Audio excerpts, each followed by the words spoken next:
Hello student, हमारा रस topic चल रहा था। इसमें हम रस किसे कहते हैं, रस की परिभाषा, रस के अंग पढ़ चुके हैं और अभी हम रस के प्रकार पढ़ेंगे। रस की प्रकार या वर्तमान में रसों की संख्या कितनी है, रसों के कितने प्रकार हैं, वो अभी हम देखें। तो बेटा आपने बचपन से पढ़ा होगा कि हिंदी में रसों की संख्या मूल रूप से 9 होती है, इसीलिए क्या कहा जाता है, नवरस कहा जाता है। यहाँ आपको लिख देते हैं, हिंदी में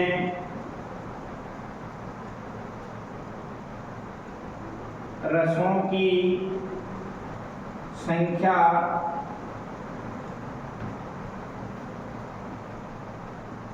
9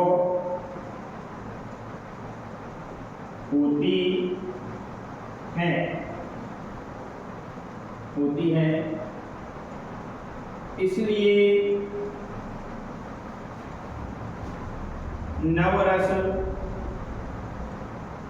कहा जाता है। लेकिन वर्तमान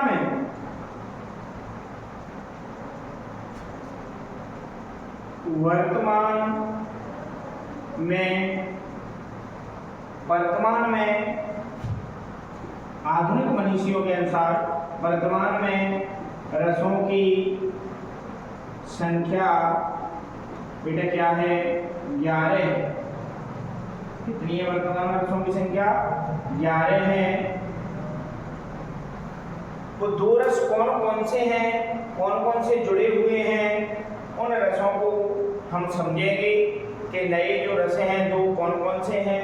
पहले नवरस हुआ करते थे, इसलिए नवरस कहा जाता था, 9 रस थे, लेकिन वर्तमान में 11 रस हो चुके हैं। तो एक साइड में आपको रस लिख सकते हैं, एक साइड में आप स्थायी भाव लिख सकते हैं। हमने आपको पहले भी बताया था कि जितने रस होंगे उतने ही क्या होंगे बेटा, स्थायी भाव होंगे। जितने रस होंगे उतने ही क्या होंगे, स्थायी भाव होंगे। सबसे पहला आता है हमारा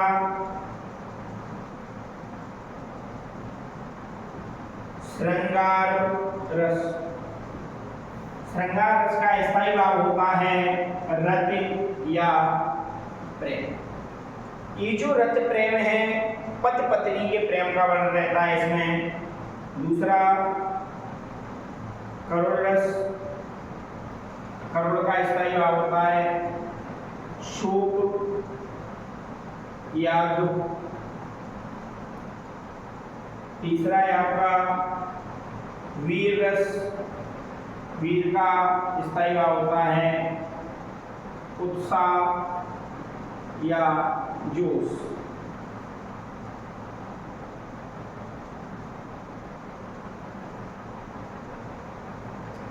अगला है आपका भयानक रस। भयानक का होता है भय या डर। अगला है आपका रौद्र रस। रौद्र का स्थायी भाव क्या होता है, क्रोध या गुस्सा। अगला है आपका बीभत्स रस। बीभत्स का स्थायी भाव होता है आपका जुगुप्सा या घृणा। श्रृंगार, करुण, वीर, भयानक, रौद्र, बीभत्स। और अगला होता है आपका अद्भुत रस।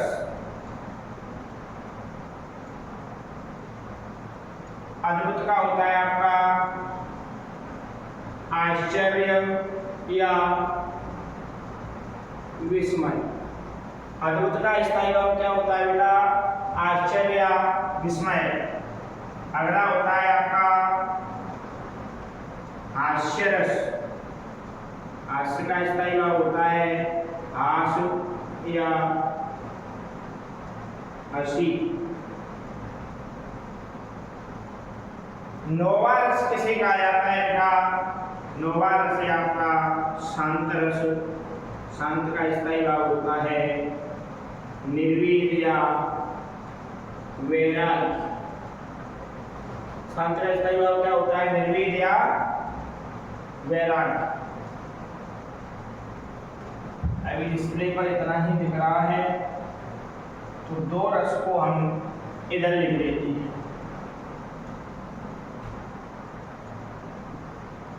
दसवें नंबर पर आता है आपका वात्सल्य रस। वात्सल्य का स्थायी भाव होता है वत्सल। इस वत्सल में क्या होता है? माता पिता का संतान के प्रति प्रेम का वर्णन किया जाता है। अगला होता है आपका भक्ति रस।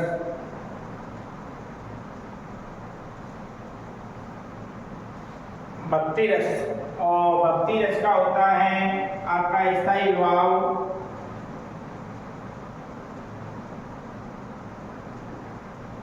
भक्ति विषयक रस।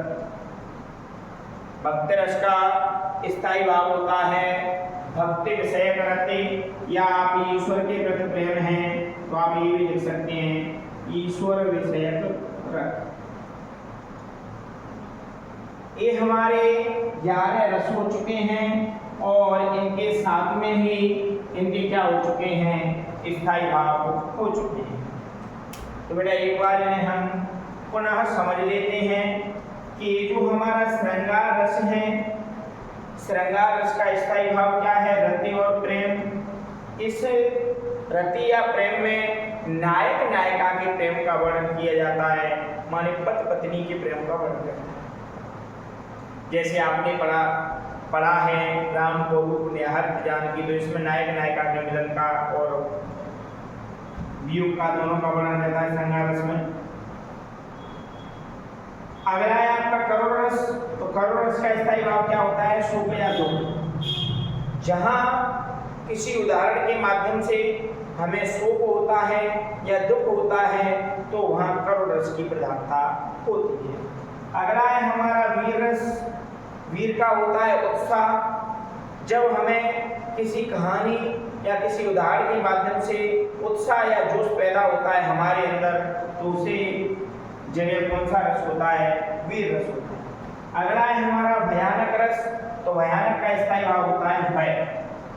जब हम किसी उदाहरण को पढ़ करके या किन्हीं पंक्तियों को पढ़ करके भय महसूस करते हैं तो वहाँ होता है भयानक रस। अगला है आपका रौद्र। रौद्र रस का स्थायी भाव होता है क्रोध। जिन पंक्तियों को पढ़ के हमारे मन में मस्तिष्क में क्रोध उत्पन्न होता है वहाँ रौद्र रस की प्रधानता होती है। अगला है आपका विभत्स रस। विभत्स का स्थायी भाव होता है जुगुप्सा या घृणा। जिन पंक्तियों को पढ़ने से हमारे मन में घृणा पैदा होती है, हमें घृणा आने लगती है उस वस्तु से या व्यक्ति से, वहाँ हमारा रस होता है विभत्स रस। अगला है बेटा हमारा अद्भुत रस। अद्भुत का रहता है आश्चर्य। जिन पंक्तियों को पढ़ने से हमें आश्चर्य महसूस होता है, ऐसा लगता है हमने पहली बार देखा है ऐसा, तो वहाँ होती है, वहाँ हमारा होता है अद्भुत रस। अगला है हमारा हास्य रस। जिन पंक्तियों को पढ़ने से हमारे मन में हंसी उत्पन्न होती है या हमें हंसी की अनुभूति होती है, वहाँ होता है बेटा हमारा हास्य रस। अगला है हमारा शांत रस। शांत का स्थायी भाव होता है निर्वेद या वैराग्य। जिससे हमें वैराग्य की प्रधानता होती है, संसार से वो टूट जाता है, केवल भगवान या संसार की मोह माया से दूर व्यक्ति चला जाता है, वो वैराग्य हो जाता है या वैरागी हो जाता है, वहाँ शांत रस होता है। अगला है हमारा वात्सल्य रस। वात्सल का स्थायी भाव होता है वत्सल या स्नेह, वत्सल या स्नेह। ये जो स्नेह है बेटा माता पिता और बच्चों के प्रति के प्रेम का वर्णन किया जाता है वात्सल्य रस। अगला है हमारा भक्ति रस।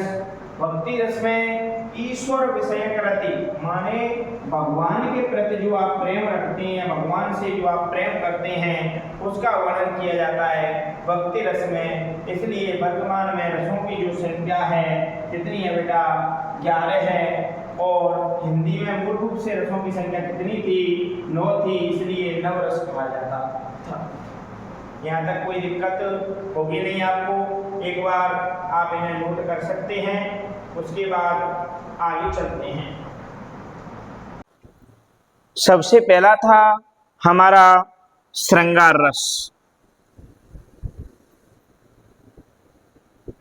श्रृंगार रस कौन सा था सबसे पहला? श्रृंगार रस। इसकी परिभाषा होती है जब काव्य में नायक नायिका, जब काव्य में नायक नायिका के मिलने और जब काव्य में नायक नायिका के मिलने और बिछुड़ने का वर्णन किया जाता है तो वहाँ श्रृंगार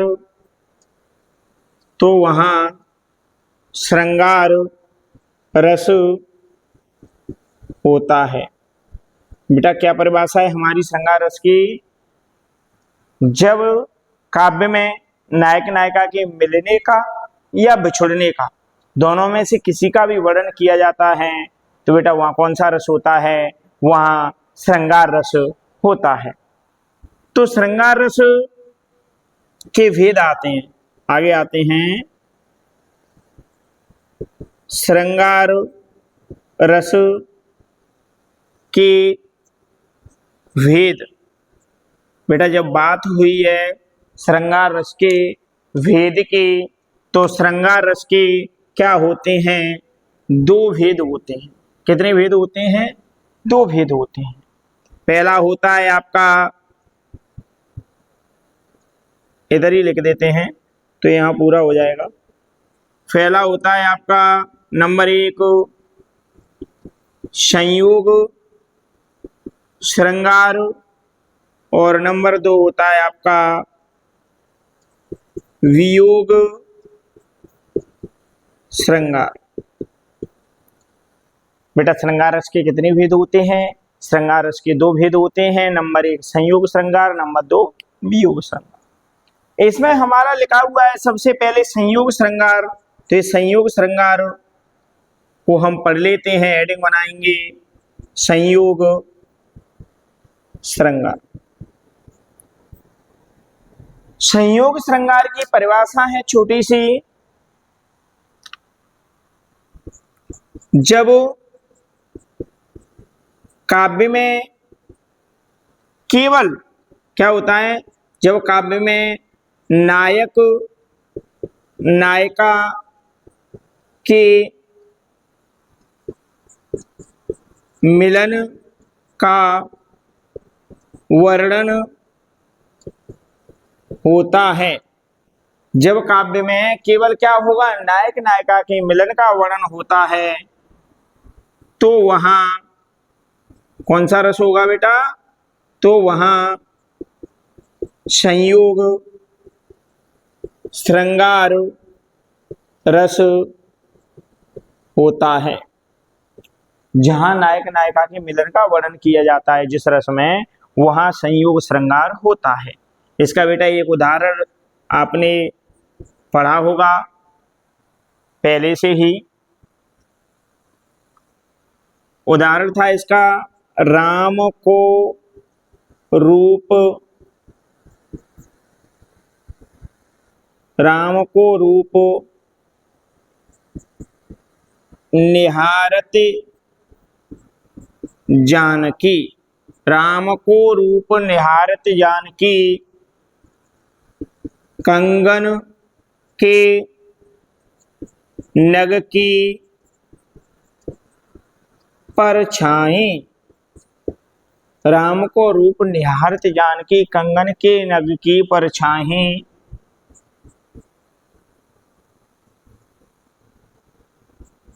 याते याते सबे सुध भूल गई, याते सबे सुध भूल गई, कर टेक रही पल टारत नाही। क्या है बेटा आपका उदाहरण? राम को रूप निहारत जानकी, कंगन के नग की परछाई, याते सबे सुध भूल गई, कर टेक रही पल टारत नाही। इसको हम समझ लेते हैं एक बार। बात हुई थी संयोग श्रृंगार की, तो बेटा संयोग श्रृंगार में केवल क्या होगा? नायक नायिका के मिलने का वर्णन।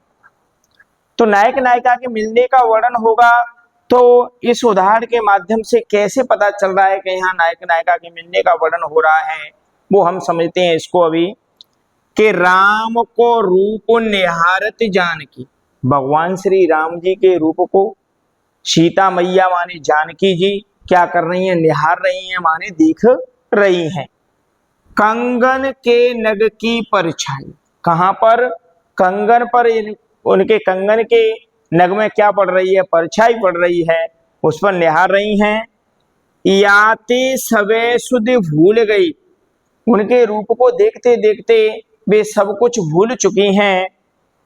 कर टेक रही पल टारत नहीं, कर एक जगह टिके हुए हैं, कर माने होता है हाथ, और पलकों को ऊपर नीचे नहीं कर रहे। बेटा ये कहानी कब की है?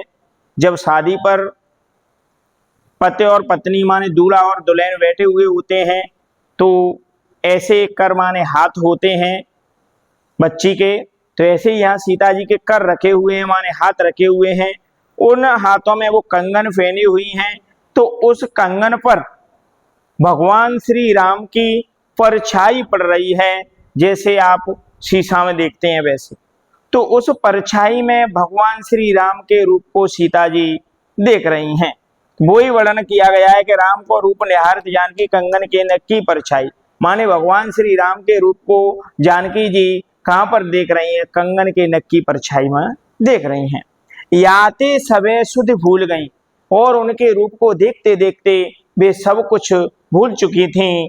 कर टेक रही पल टारत नहीं, कर ऐसे के ऐसे टिके हुए हैं, और आंखों के पलकों को वे ऊपर नीचे नहीं कर रही हैं।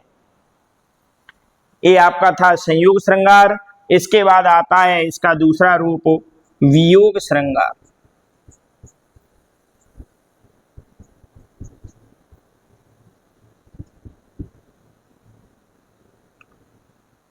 बेटा अगर आपको श्रृंगार रस की परिभाषा याद हो गई, तो इनकी सबकी परिभाषा एक जैसी रहती है, मिलती जुलती। जब काव्य में नायक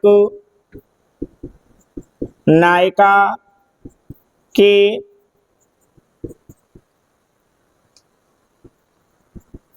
बिछुड़ने का वर्णन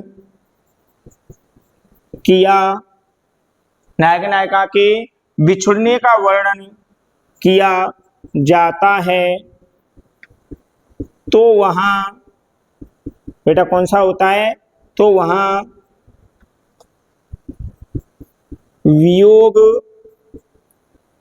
श्रृंगार रस होता है। जहां बात बिछुड़ने की वहां वियोग श्रृंगार।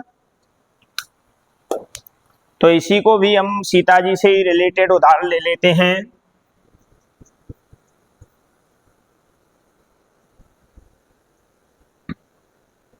एक उदाहरण होता है, हे खग मृग, हे खग मृग, हे खग मृग, हे मधुकर श्रेणी, हे खग मृग, हे मधुकर श्रेणी, तुम देखी सीता मृग नैनी। हे खग मृग, हे मधुकर श्रेणी, तुम देखी सीता मृग नैनी। ये बेटा बात कब की है? जब सीता माता का हरण हो जाता है तो भगवान श्री राम वनों में विलाप करते करते सीता माँ की खोज में बिलखते हुए रोते हुए घूम रहे हैं। तब वो कह रहे हैं खग से, मृग से और मधुकर श्रेणी सभी पशु और पक्षियों से वे पुकार कर रहे हैं कि हे खग मृग, हे मधुकर श्रेणी, तुम देखी सीता मृग नैनी। क्या तुमने मेरी कहीं सीता मृग नैनी को देखा है क्या? तो बेटा यहां तक था आपका श्रृंगार रस।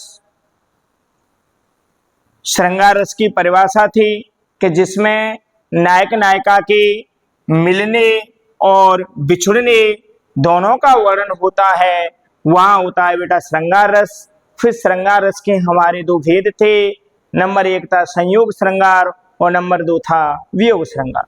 तो संयोग श्रृंगार जहां संयोग का वर्णन होता है, माने नायक नायिका के मिलने का वर्णन होता है, वहां बेटा होता है संयोग श्रृंगार। और जहां नायक नायिका के बिछुड़ने का वर्णन होता है, वहां बेटा होता है वियोग श्रृंगार। तो यहाँ क्या हो रहे हैं? नायक नायिका मिलने की बात हो रही है, भगवान श्री राम और सीता जी के मिलने की बात हो रही है, इसलिए यहाँ पर हमारा है संयोग श्रृंगार। और जहाँ सीता जी भगवान श्री राम से बिछुड़ चुकी हैं, इसलिए यहाँ है हमारा वियोग श्रृंगार रस। यहाँ तक आपकी समझ में आ गया होगा। फिर भी अगर कोई समस्या है तो आप कमेंट बॉक्स में पूछ सकते हैं। Thank you for watching.